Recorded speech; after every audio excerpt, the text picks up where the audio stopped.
Ruben, it's a point. How do you view it? In the end, if you see the game, I think during the game you feel that the 3 points were there to take the 3 points home.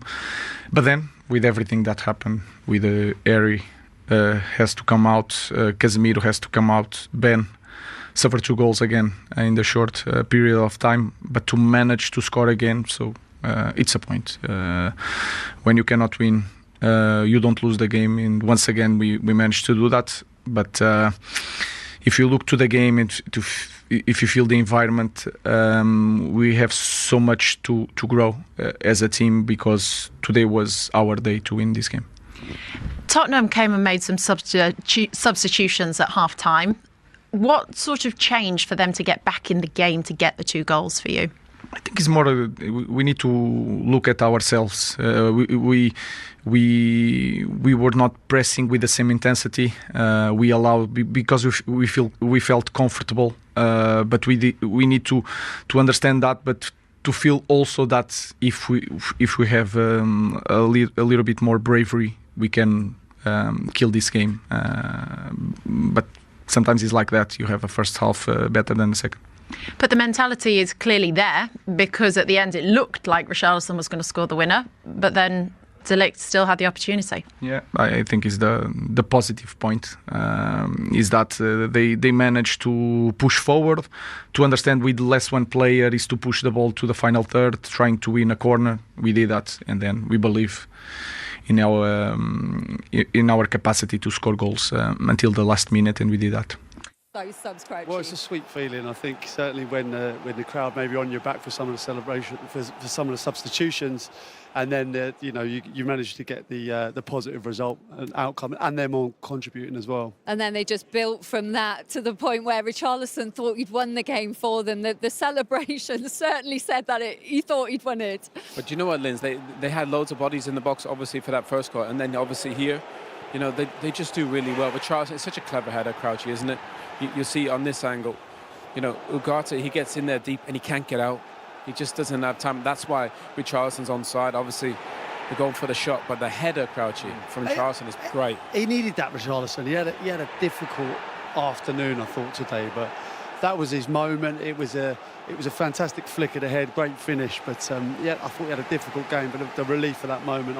I've been in those situations where you probably haven't had the best of the game. It's not really gone for you, and you feel like you've scored the winner, and that is a special moment. Have you celebrated like that when you've thought you won it and then regretted it when you didn't take all 3 points? Shirt off Linz would have been a red card for me, not just a yellow. So I'll refrain from that one in my career. That was the 91st minute, Owen, but in the 96th, Matthias de Ligt, equaliser for Manchester United. And this is a pattern now from the last 2 games where they've gone behind but then come back to take a point. So is that progress? Yeah, brilliant reaction. Obviously, I think it's Brennan Johnson. He's marking De Ligt and he just loses sight of him. I mean, we've seen that deeper ball on set pieces be such a feature this season. It's a great ball and it's a fabulous header from De Ligt, obviously at the death. I think in the end, it's 2-2 is probably a fair result. Can Vicario maybe be outside his post that he could probably save that? Once he touches a Crouch, he's in the goal. But I thought in the end that was probably a fair result. It's his first goal of the season, but how important has he been for them defensively this season? Yeah, it's been important. Definitely, I think Luke Shaw in there has been fantastic as well, and obviously the young goalkeeper coming in as well. I think that's been important for them as well. I think Casemiro again being a protection, but listen, there was some bad moments for both sides today, but some good moments, and I think overall going into it, I think they'll be happy with the draw. How will this go down, do you think, with Spurs fans? Because that puts them up to 3rd, but having had the euphoria of that Richarlison goal and then only taking a point, so still not a win at home in the Premier League since the opening day, Owen. Yeah, I mean, if you can't win it, don't lose it. And I think obviously could have had 3 points, but a point is probably going into the international break is probably not a bad result. And they're in a great position to strike. Obviously, I know they've got some tough fixtures coming up. They've got Arsenal, they've got PSG, but they're in a good position in the league.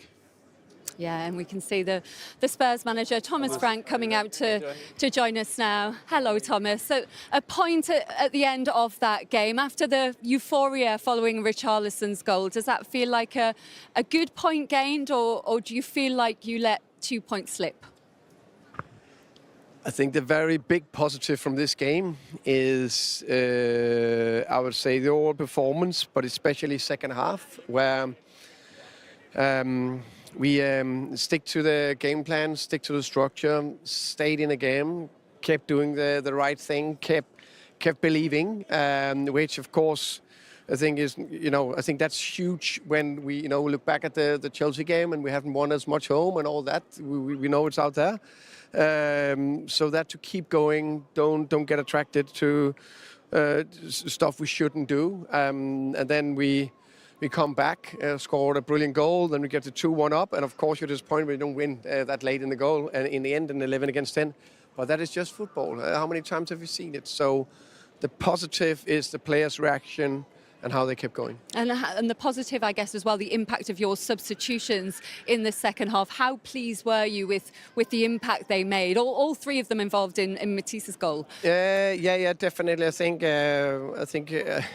we talk about it all the time. It's not necessarily the 11 starting. It's the players coming on. It's a squad throughout a whole season that is the most important thing.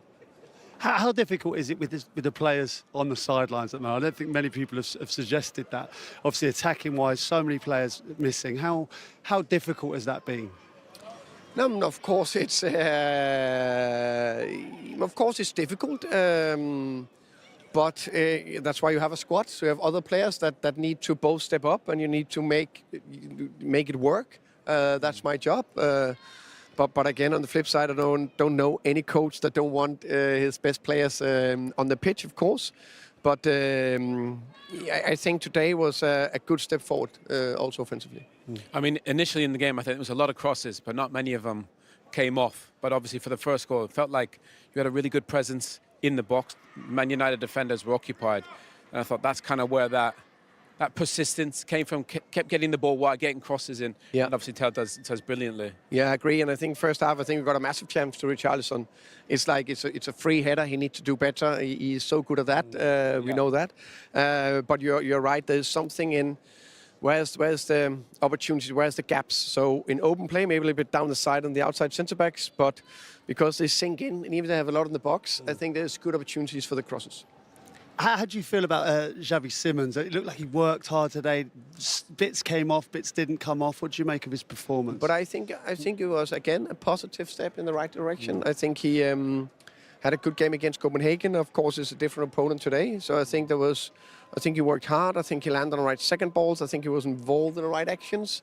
And I think he's getting closer and closer to a high level. What are the things you still want to do better at the end of that performance? It took a while for the game to get going from both sides, really, but what are the improvements you still want to see? No, I think we need to acknowledge it's two very even teams. Yeah. When two very even teams play each other, I think they want probably to defend quite well. We want to probably defend it quite well. Yeah. Then that makes it easy just to make big chances. It's not like, when we look back at it, we gave 5 shots away in the game.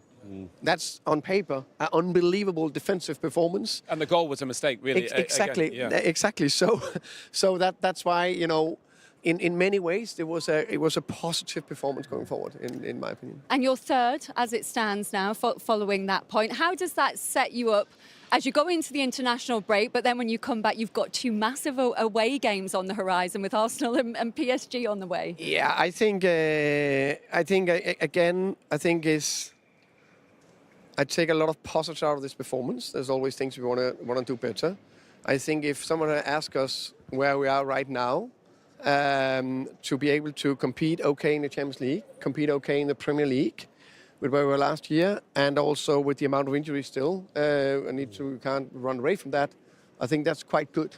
There's definitely something to build on. There's so much we still want to do better, but the positive for today again was second half. The players' reactions, the mentality and the focus to keep going, doing the right thing, very impressive. Thomas, thank you very much for coming out to join us. We appreciate it. Thank you. Thank you very much. Thanks. Good to see you. Thank you. Always honest, Thomas Frank. Very, very keen, though, to focus on the positives there from Tottenham's performance. How do you think this does set them up as they go forward? Being third in the table, Peter. Yeah, I think he spoke really well about the situation. I think we can't you don't get carried away. He knows full well they haven't. There are improvements to be made, and he was honest about that. I think there will be improvements, but I think if you look at the players that do have to come back, certainly Kulusevski was their best player. I think Maddison, their most creative player, and the number 9, Solanke especially, I think a massive one. That's to the point that Son's been moved on as well. There's a lot of goals in that. And I think the fact that they're 3rd in the league, and yet they haven't quite hit their best, I think. But when they get those players back, and if they're still there or thereabouts, it'll be a big achievement for them. And he's talked as well about just the 5 shots that they faced in the game. So very much given them a platform to build from. Owen, do you think it's just going to be time till that attacking rhythm can come on top of that? Yeah, I thought the first 60 minutes they were very average. Then he made the changes, and I think the energy and the momentum from the players was completely different. So I think he'll be happy with that. But you think about it, Crouchy, you said it, Kulusevski, Solanke. Berber, is that a fair comment? With a bit more bravery, they could have seen out the game. And also inform attacking players, which obviously we were speaking about Seško, if he was ready, maybe having a good opportunity to score. But as he said, if you're not winning the game, you better not lose it. So a point, a draw, I think he's going to be okay with it. But I think he regretted it. As he said, the 3 points were there for them to take it. Maybe they're too comfortable at times, thinking that Spurs are falling asleep, the stadium is too quiet, so it's going to be okay. But it shows you that in football, you never know. Last 10 minutes, we witnessed a drama, and in the end, a draw. Not good news for United fans. We mentioned Maguire and Šeško's injury, so Casemiro had to come off. With an injury. With an injury as well.